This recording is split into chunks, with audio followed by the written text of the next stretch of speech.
After the Prophet Muhammad's victory over the Qurashi Meccans at the Battle of Badr, the Meccan leadership had been decimated with the execution of Amr ibn Hisham and the loss of many tribal leaders. The disastrous news came as a shock to Abu Sufyan, but the old chiefs were soon replaced by their inexperienced sons, leaving Sufyan the only Quraysh leader of notable stature to direct civil and military affairs within the city. The older leadership had been reluctant to use force against Muhammad, but with the devastating Meccan defeat at Badr, the mood in Mecca changed drastically. Many Meccans now believed Muhammad could only be dealt with by force, and within a month after Badr, a Meccan raiding party had been assembled of around 150 to 200 men under Abu Sufyan's personal command to undertake a raid against Medina. The Meccans now regarded Muhammad as their arch-enemy.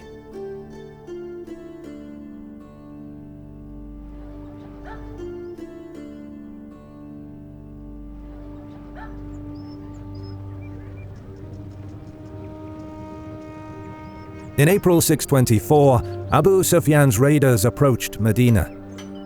Following traditional Arab tactics, they made ready to attack in the early morning, switching from camels to horses. Details on the raid are scarce, but it seems that it turned into a minor skirmish, with only a few workers caught tending the fields, and 2 houses burned before the Meccan raiders withdrew. After some time, Muhammad gathered a response force and chased after the raiders. The entire affair is known derisively by Muslim chronicles as the porridge raid, since during their escape from Muhammad, the Meccans jettisoned some of their baggage, including several sacks of dried barley used for making porridge. Muhammad soon broke off his pursuit, having given chase mostly to save face and not to engage the Meccans. The following month, Muhammad sought to capitalize off his victory at Badr by assembling a force of up to 450 men and leading raids against 2 Bedouin tribes, the Ghatafan and the Beni Sulaim. While no large-scale fighting took place, Muhammad's strategy became clear. His aim was to strangle and isolate Mecca economically and politically by depriving it of its much-needed Bedouin allies for safe caravan passage. In late January 625, an army of 3,000 men and 200 horses, made up of the Quraysh, an assembly of Bedouin client tribes, and some Abyssinian mercenaries, marched out of Mecca toward Medina, determined to bring the war to Muhammad's doorstep. They took 12 days to reach the outskirts of Medina, with their route of march taking them west of the city, and then north, where they camped at a place known as the 2 Springs on an open plain at the foot of a rocky outcropping called Mount Uhud. Terrain had made the direct approach to Medina from the south impossible, since the city is situated on a lava plain about 10 miles wide and 10 miles long, surrounded on 3 sides by steep mountains. Medina could only be approached from the north over open ground, free of obstacles. The Meccan army went into camp just north of the foot of Mount Uhud, but their arrival was no secret, and Muhammad immediately dispatched Muslim scouts to maintain watch over the enemy army. He called for a general mobilization to meet the threat, and about 1,000 men were mustered for duty.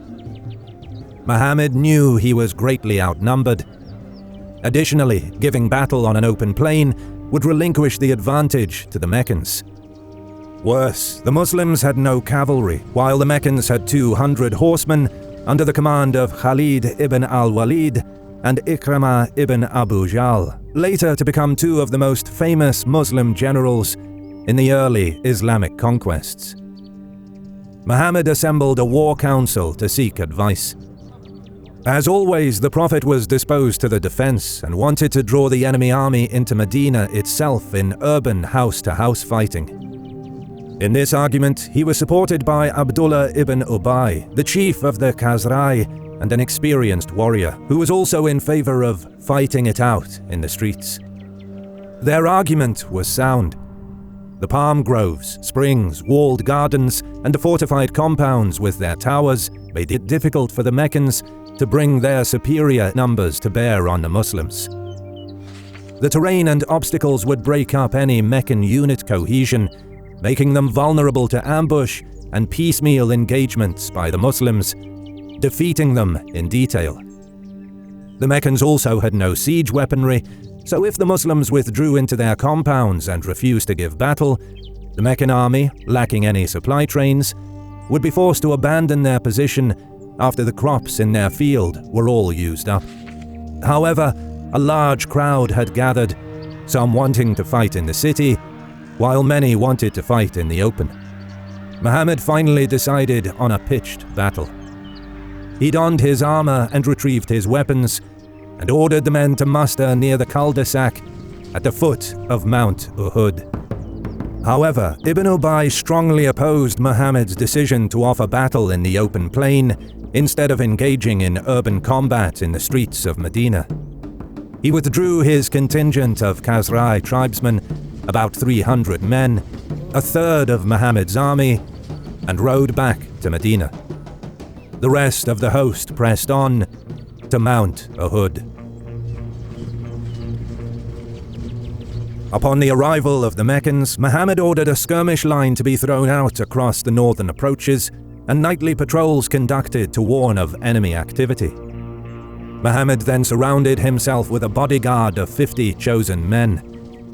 With the withdrawal of Ibn Ubay's troops, Muhammad had only 700 troops on hand to combat the Meccans. Of these, only 100 were equipped in mail armor. Across the pending battlefield, the Meccan cavalry had deployed in a somewhat unorthodox manner.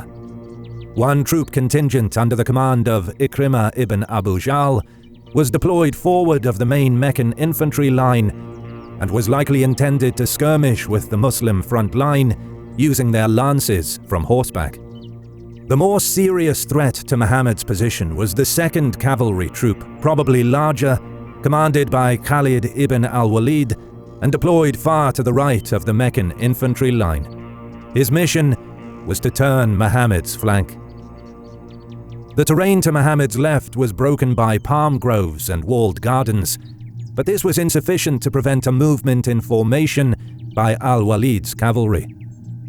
To prevent the Meccan horsemen from turning his flank, Muhammad posted 50 archers on the I-9 hill, hereafter called the Hill of Arrows in Muslim chronicles. Muhammad reviewed his troops on horseback and then moved them into position on the battlefield. Sources don't specify the exact time of the start of the Battle of Uhud on March 23, 625, but it can be assumed that it likely started in the late morning or early afternoon. The two lines of infantry drew closer to one another, and the battle began when a Meccan warrior stepped forward, challenging the Muslims to send forth a champion to come forth and meet him in individual combat. Ali rushed from the Muslim ranks, attacked the Meccan, and killed him with a single slash of his sword. A single chant of Allah Akbar rose from the Muslim ranks. The brother of the slain warrior rushed from the Meccan ranks to attack his brother's killer. Before he could reach Ali, the fierce Hamza stepped forward between them and cut the assailant down. 3 more men from the Meccan line challenged Hamza one after another. All 3 met their deaths at the end of his blade. Excited by the vigorous single combats taking place before them, the Muslim ranks charged the Meccans, engaging them in fierce hand-to-hand combat. The wounded were slain without mercy. As the battle raged between the infantry, a Muslim soldier named Abu Dujana cut his way through the enemy ranks before reaching the Meccan camp. He then scattered the Meccan female camp followers as he rushed headlong into the encampment.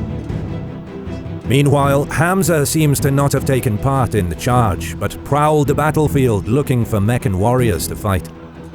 Little did he know that Washi, a hired slave mercenary, was also looking for him. He was hired by Hind, the daughter of Utbah ibn Rabia, who had been killed by Hamza in the Battle of Badr, and now she wanted revenge.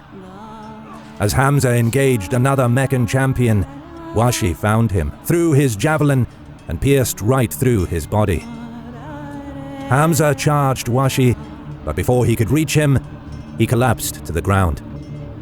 Wahshi retrieved his javelin and proceeded to walk off the battlefield, having no further business there. The ferocity of the Muslim attack succeeded in breaking the Meccan line at several points, permitting groups of Muslim soldiers to penetrate and begin isolating segments of the Meccan ranks, hacking them to pieces. For a while, their superior numbers allowed the Meccans to hold on to their position. Eventually, however, they began to waver and fall back in a semi-disciplined fashion. It was at this point that the Muslims pressed the attack with great force and ferocity, penetrating through the Meccan ranks until the enemy was cut off from their camp. With Muslim soldiers behind them and in the midst of their ranks, the Meccan defense collapsed.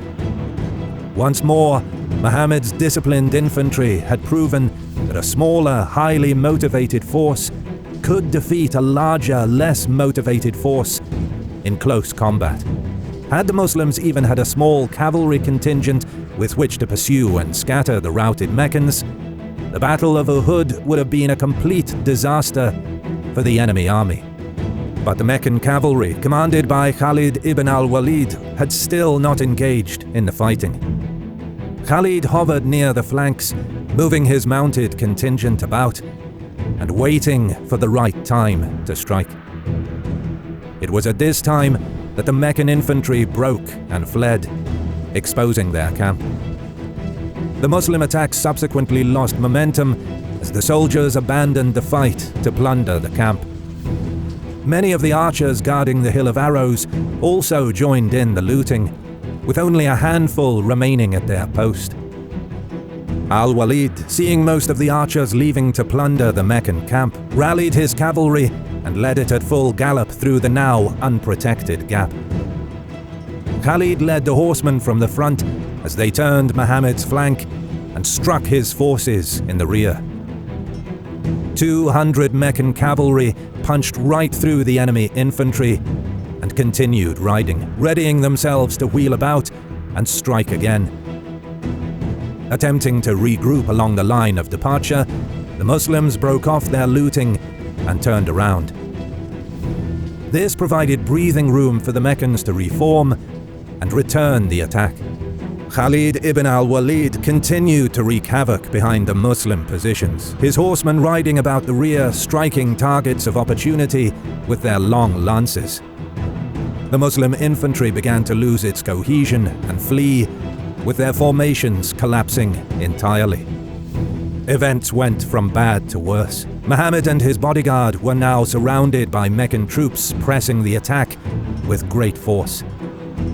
As the din of combat swirled around the Prophet, he was struck in the face with a sling stone that shattered one of his teeth and cut his lip and cheek, and received a sword blow on his helmet, the force of the impact knocking him off his feet.